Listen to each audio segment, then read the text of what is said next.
One question I always ask is, if you guys truly say that you love your women all natural, natural hair, no makeup, stuff like that, why is it that most of the time it is the women who are less natural that you pursue?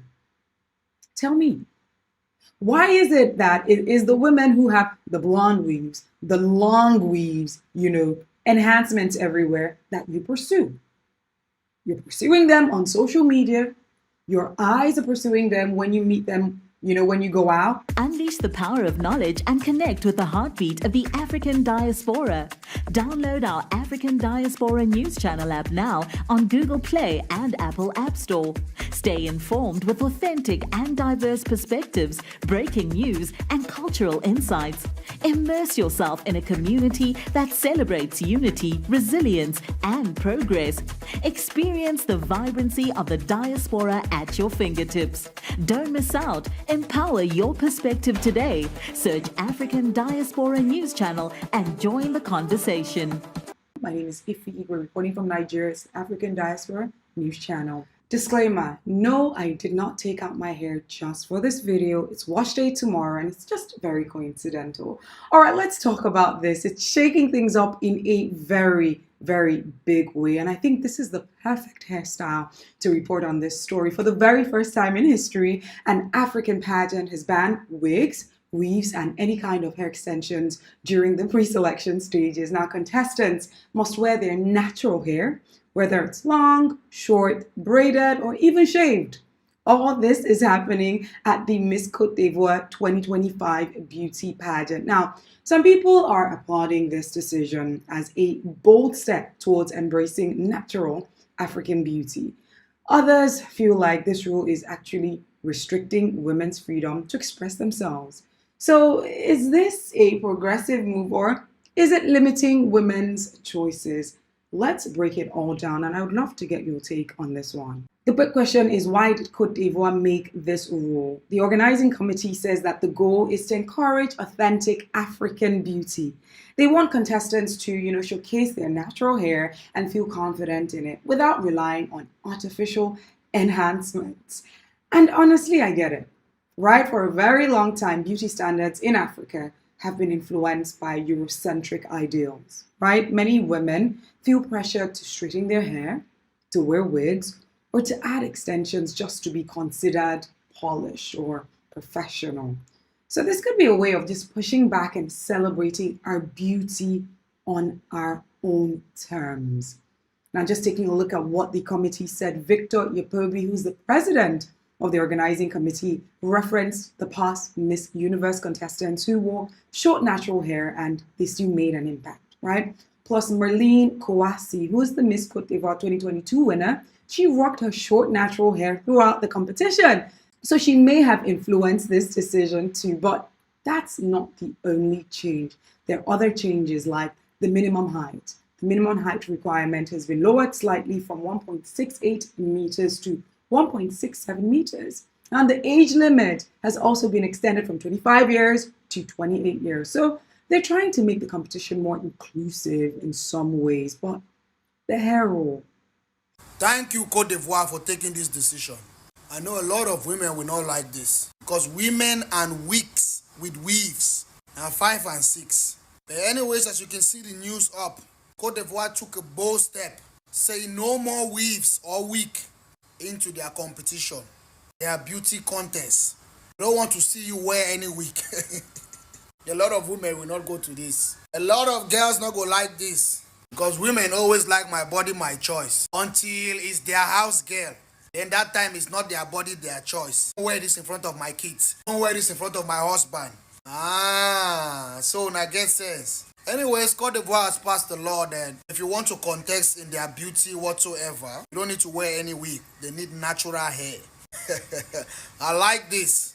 Africa is getting there gradually. Small African countries will be changing. And all those colonial mentality will cut down. This is what's got people really talking, right? A lot of people are saying this is a necessary step in redefining beauty standards in Africa. For years, African women have been told that their natural hair is unprofessional, it's messy, or it's not good enough. Now, this rule is a way of normalizing natural hair and just showing young girls that beauty isn't about hiding who you are. It's about embracing it. And honestly, it's refreshing to see a pageant take a stand like this. Beauty competitions have so much influence. And if they start promoting natural hair, maybe, just maybe, that will help shift perceptions on a larger scale. It's so interesting when we get to have conversations about women and how they decide to wear their hair or put on makeup. I'm not really sure that that should be a point of conversation. People should express themselves the way they want. Women should express their beauty the way they want and the way they feel. But by the way, this is a completely random insert into this particular conversation. I work on radio in Nigeria, by the way, and I get to have authentic conversations with my listeners. And one question that I've asked the male folk who listen to me, and I'm going to get to this question, but I don't know that they have ever been able to answer me in a satisfactory way. Conversations about the way a woman wears her hair and a woman being natural. And I say to the male folk, because the male folk always tell me, oh, Ify, that's how we love our women. We love them natural. We don't want any enhancement. We love their hair natural and all that good stuff. And I say, okay, fine. You're the ones who will tell me, because I'm not a man, right? So you will tell me how you guys think and how you guys feel. But one question I always ask is, if you guys truly say that you love your women all natural hair, no makeup, stuff like that, why is it that most of the time it is the women who are less natural that you pursue? Tell me. Why is it that it is the women who have the blonde weaves, the long weaves, enhancements everywhere that you pursue? You're pursuing them on social media. Your eyes are pursuing them when you meet them, when you go out. You're walking up to them when you see them because they're attractive. But then on the other hand, you're saying, oh, well, we love our women natural. We want natural hair. We want you to be all, embrace your blackness, embrace your Africanness. Sometimes it really does confuse me. So it's like, you see, that's a conversation for another day. But I just thought to throw that in there because I keep getting more and more confused all the time when men say, oh, we love women like this. But then you pursue women who look opposite, right? You pursue the women that look opposite from what you're saying that you like. Do you not know what you like? I don't understand. That's by the way. But let's carry on with this conversation. Here's where it gets really tricky. While some people love this rule, others feel it's really restrictive, right? Let's be real. Women should be able to decide for themselves how they want to express their beauty. If a woman feels more confident with a wig or a weave, that doesn't make her any less African. I love every one of those hairstyles anyways, and you've seen that already. So just think about it. Women wear wigs for so many reasons. They wear it for convenience. Natural hair takes time and effort to maintain, and not everyone has that time in a fast-paced world. There's also versatility. Wigs and weaves, they allow women to switch up their looks without damaging their hair. And then there's also the place of confidence. Some women may have hair loss issues or simply feel more beautiful with longer or fuller hair, and that's okay, right? So banning wigs and weaves forces a certain version of beauty, and ironically, that kind of defeats the whole idea of, freedom in self-expression, right?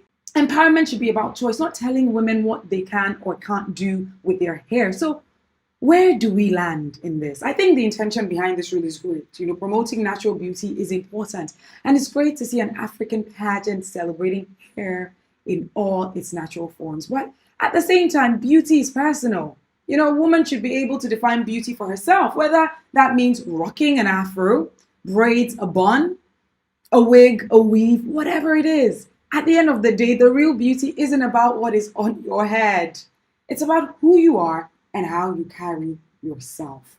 Now, Miss Cote 2025 will crown its winner on the 26th of June, 2025. And I already know that this is going to be one of the most talked about competitions in history. But now I want to hear from you.